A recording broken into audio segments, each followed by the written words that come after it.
नमस्कार, स्वागत है आपका। आप देख रहे हैं SBCN टाइम्स और आपके साथ मैं हूं वैशाली व्यास। आइए बुलेटिन की शुरुआत करते हैं इस वक्त की अहम खबरों के साथ। कुकड़ेश्वर नगर से 1 किलोमीटर की दूरी पर माताजी मंदिर के समीप अर्जुन भानपिया के कुएं पर कल शाम को एक विशालकाय 10 फीट लंबे अजगर को देखा गया, जिसे देख खेत मालिक ने वन विभाग चौकी कुकड़ेश्वर को सूचना दी। सूचना पर वन विभाग की टीम, जिसमें दुर्गा शंकर हाड़ा वन रक्षक शैलेश शर्मा और वाहन चालक प्रेम सिंह गौड़ किसान अर्जुन के खेत पर पहुंचे। अजगर देखने अत्यधिक भीड़ एकत्रित हो गई। भीड़ को हटाकर वन विभाग की टीम ने पानी के नाले के पास झाड़ियों में बैठे अजगर, जिसने किसी बड़े जानवर को निगल रखा था, उसे बड़ी मशक्कत कर फंदी में लेकर पकड़ने का प्रयास किया, जो एक बार तो पकड़ से निकल गया एवं पानी में चला गया। लेकिन वन विभाग की टीम ने बड़ी मेहनत के बाद आखिरकार 10 फीट करीब विशालकाय अजगर का रेस्क्यू कर गांधी सागर वन अभयारण्य क्षेत्र में छोड़ा। अरे बोरी लेने आओ। हाँ डबल वीडियो बनाओ तो। अरे यार बोरी एक दो जना दे। रामपुरा अरावली पर्वत श्रृंखला के बीच पहाड़ों की गोद में बसे हुए रामपुरा नगर के चंद्रावत राजाओं के प्राचीन किले में पुरानी तहसील के बिल्डिंग महल में स्थापित है 400 साल पुरानी मराठा साम्राज्य की कुलदेवी तुलजा भवानी माता की चमत्कारिक एवं सुंदर मूर्ति। ये मूर्ति प्राचीन महल के एक कमरे में स्थित है, जिसे बाहर से मंदिर का स्वरूप तो नहीं दिया गया है, किंतु अंदर जरूर उच्च आसन पर अद्भुत दिव्य तेज चमकती हुई तुलजा भवानी की मूर्ति विराजमान है। बताया जाता है कि हिंदू साम्राज्य की स्थापना और धर्म की रक्षा का संकल्प लेने वाले मराठा वीर छत्रपति शिवाजी की आराध्य और संपूर्ण मराठा साम्राज्य की कुल स्वामिनी है तथा शिवाजी मां के प्रसाद स्वरूप कोड़ियों की माला अपने गले में डाले रहते थे। यहाँ पर पिछले 17 सालों से अखंड ज्योत निरंतर जल रही है। मान्यता है कि यहाँ आने वाले हर भक्त की मनोकामना पूर्ण होती है। साथ ही ये भी बताया जाता है कि प्राचीन समय में राजा महाराजा युद्ध में अपनी कुलदेवी को भी साथ ले जाते थे। समझा जाता है कि मराठा राजाओं द्वारा युद्ध में ले जाई जाने वाली ये वही मां तुलजा भवानी की प्रतिमा है। राजपूत राजा महाराष्ट्र में युद्ध के दौरान इस मूर्ति को अपने साथ ले आए थे और यहाँ पर अपने महल में स्थापित किया था। हाँ, ये माता का कौन सी माता जी का मंदिर है? ये माँ तुलजा भवानी का मंदिर है। इसके बारे में थोड़ी जानकारी देंगे आप? ये मंदिर यहाँ 400 वर्षों से विद्यमान है और मराठाओं की कुलदेवी के नाम से इस माता के मंदिर को जाना जाता है।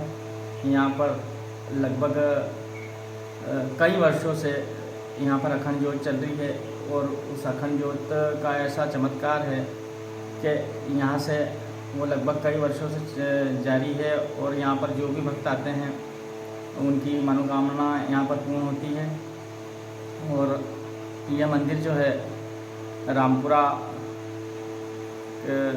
तहसील, जिसको अभी वर्तमान में पुरानी तहसील कहते हैं, ये यहाँ के राजा महाराजाओं के किले में स्थित है और यहाँ पर जो भी भक्त आते हैं उनकी मनोकामना पूर्ण होती है।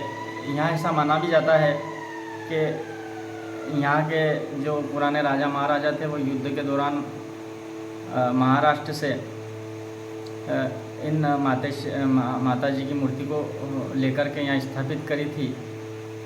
बस कितने वर्ष पुरानी है? लगभग 400 वर्ष पुराना इतिहास है यहाँ का और 400 वर्षों से ये मातेश्वरी यहाँ पर। रामपुरा का सबसे प्राचीन मंदिर है क्या है? हाँ, ऐसा माना जाता है कि ये उस समय का सबसे प्राचीनतम माता का मंदिर है। तो यहाँ नवरात्रि में क्या क्या कार्यक्रम होते हैं? यहाँ पर नवरात्रि में अखंड ज्योत चलती है और यहाँ पे हवन वगैरह, यहाँ पर सारी जो माता का हवन होता है वो किया जाता है। पूजा पाठ निरंतर जारी रहती है। वर्तमान में पुजारी? वर्तमान में यहाँ पर अंकित ओझा हैं जो पुजारी हैं यहाँ पर और वही देखरेख करते हैं इस सारे मंदिर की। और मैं यहाँ पे आता हूँ श्रद्धालु के रूप में कभी कभी दर्शन करने के लिए। आपका नाम? मेरा नाम हेमंत गौड़ है। मंदिर के बारे में थोड़ी जानकारी देंगे? ये मंदिर माँ तुलजा भवानी का मंदिर है और ये शिवाजी छत्रपति शिवाजी और मराठे समाज और मराठा राजाओं का मंदिर माना जाता है। यहाँ पर लगभग 400 वर्षों से इस मंदिर की स्थापना यहाँ पर हुई है और 400 सालों से ये मंदिर यहाँ पर है। इस मंदिर की एक विशेषता ये महत्वपूर्ण है कि यहाँ पर कई वर्षों से एक अखंड ज्योत चल रही है जो लगातार चली रही है और आज तक यहाँ के पुजारियों ने इस अखंड ज्योत को जारी रख रखा है। और माता की कृपा ऐसी है कि यहाँ पर जो भी भक्त आता है उनकी जो भी मनोकामना है, मतलब जो मनोकामना वो लेके आते हैं सच्चे मन से यहाँ पे माता की आराधना करते हैं तो उनकी सारी मनोकामनाएं पूर्ण होती है। इसलिए और इसका महत्व ये इसलिए भी है कि ये मतलब कि ये महाराष्ट्र से आई हुई मूर्ति मानी जाती है। उस समय हमारे यहाँ के राजा महाराजा युद्ध के लिए जाते थे तो यहाँ पर युद्ध के लिए जाते थे। उस समय यहाँ पर पूजा अर्चना करके जाते थे और विजय होते थे। इस हिसाब से यह प्राचीनतम मंदिर यह रामपुरा में स्थित होकर पहाड़ के नीचे तहसील परिसर में बना हुआ है जो कि पुराना किला है यहाँ के राजा महाराजाओं का। इसमें इस मंदिर की स्थापना 400 वर्षों पूर्व से हुई है। हाँ, मंदिर के बारे में थोड़ी जानकारी दें। मंदिर के बारे में है कि एकदम के दिन से नवरात्रा स्टार्ट होती है, यहाँ पे ज्योति जलाते हैं और एक ज्योति यहाँ पे अखंड चलती है 10-11 साल से। और नवमी के दिन हवन होता है। अच्छा, मंदिर कितना पुराना है? मंदिर से बहुत पुराना है, हमारे दादाजी के टाइम से भी है। क्या चमत्कार है यहाँ के? चमत्कार के बहुत जो है जो भावना लेके आता है वो भावना पूरी सफल होती है मैया रानी के यहाँ। क्या नाम है इस मंदिर का? श्री माँ तुलजा भवानी मंदिर। SBCN टाइम्स के लिए रामपुरा से रियाज मंसूरी की विशेष रिपोर्ट। बुलेटिन में यहाँ रुकेंगे एक छोटे से ब्रेक के लिए, आप बने रहिए हमारे साथ।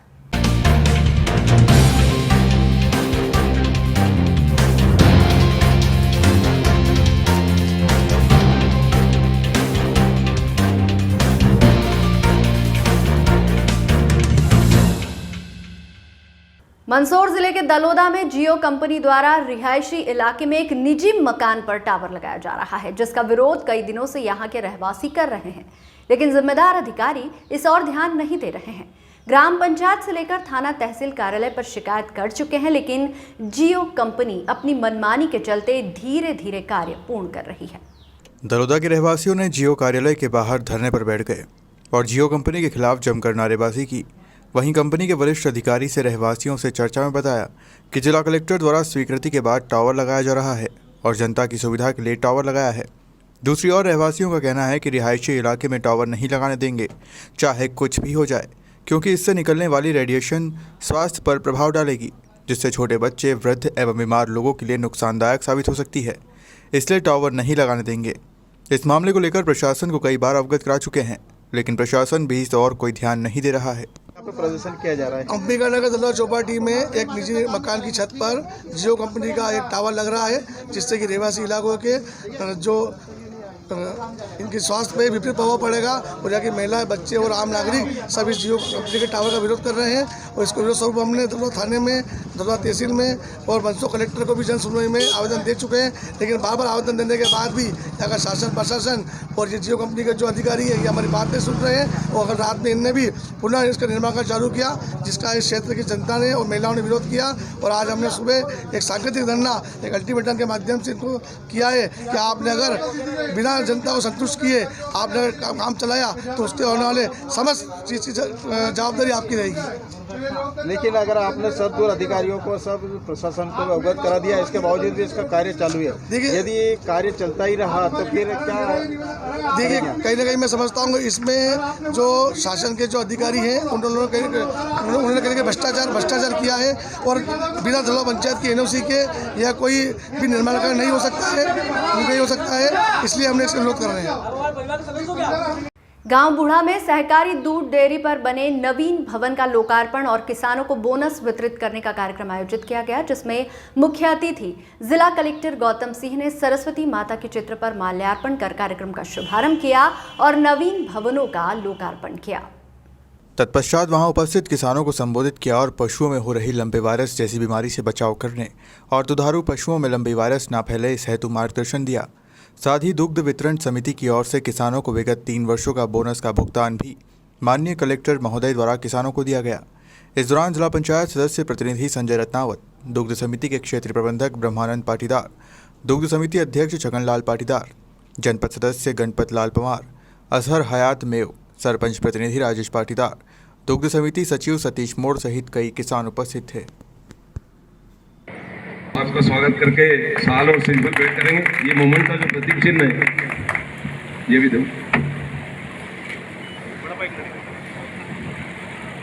मुबारकबाद। और जैसा हमारे सभी का ब्रह्मानंद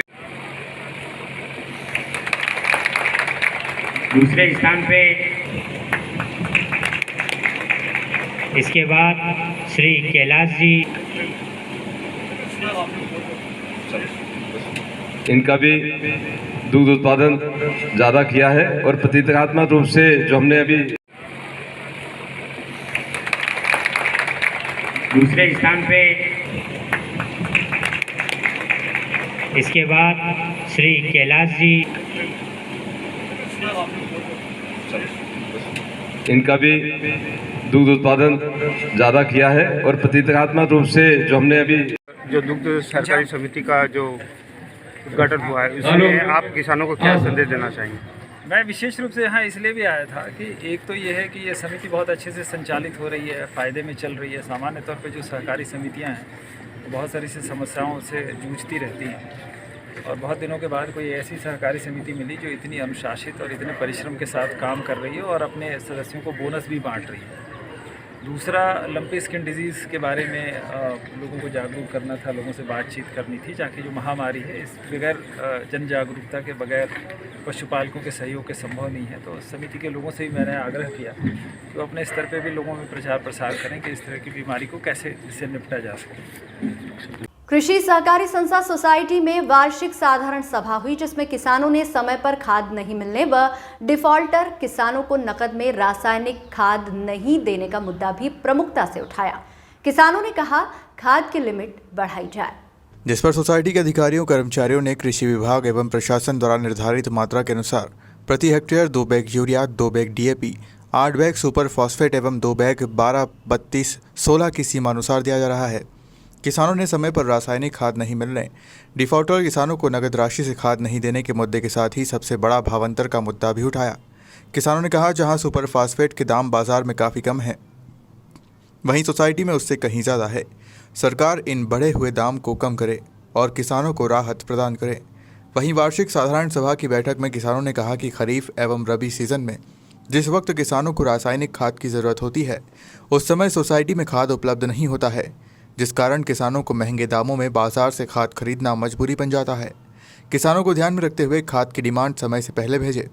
किसानों ने पिछले साल का फसल बीमा देने की भी मांग उठाई। वहीं सोसाइटी में पिछले 8 सालों से अध्यक्ष पद खाली है, जिसके लिए चुनाव का मुद्दा भी उठाया।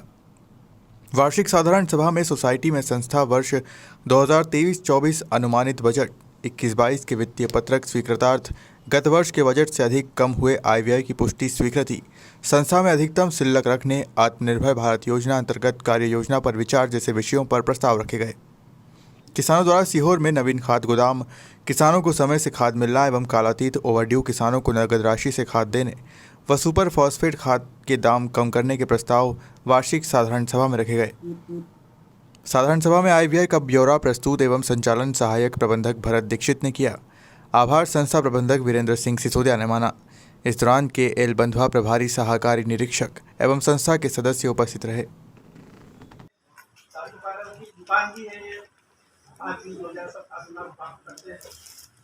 एक तो समय पर खाद नहीं मिलता और यहाँ पे आकर के पूछते हैं तहसीलदार के कहते हैं हमने हरा कटवा, तो ये हरा कटवाने का काम थोड़ा दिन और पहले होने लगा चाहिए। जून के महीने में खाद की आवश्यकता होती है और समय पे नहीं मिलता है। दूसरी बात यह है, जैसे पहले तो गाड़ियों भर के ले जाते, अब तो खाद भी कम डाल रहे हैं, लेकिन वो भी थोड़ा समय पे मिलेगा। दूसरी बात यह है कि खाद यहाँ पे मिल जाता है, बाजार में मार्केट में भाव कम रहता है और सोसाइटी में ज्यादा रहता है, इसके लिए भी हमारा इस बार भी सुपर फास्फेट जो बैंक में ज्यादा पैसा था और बाजार में कम, कोई कारण हो।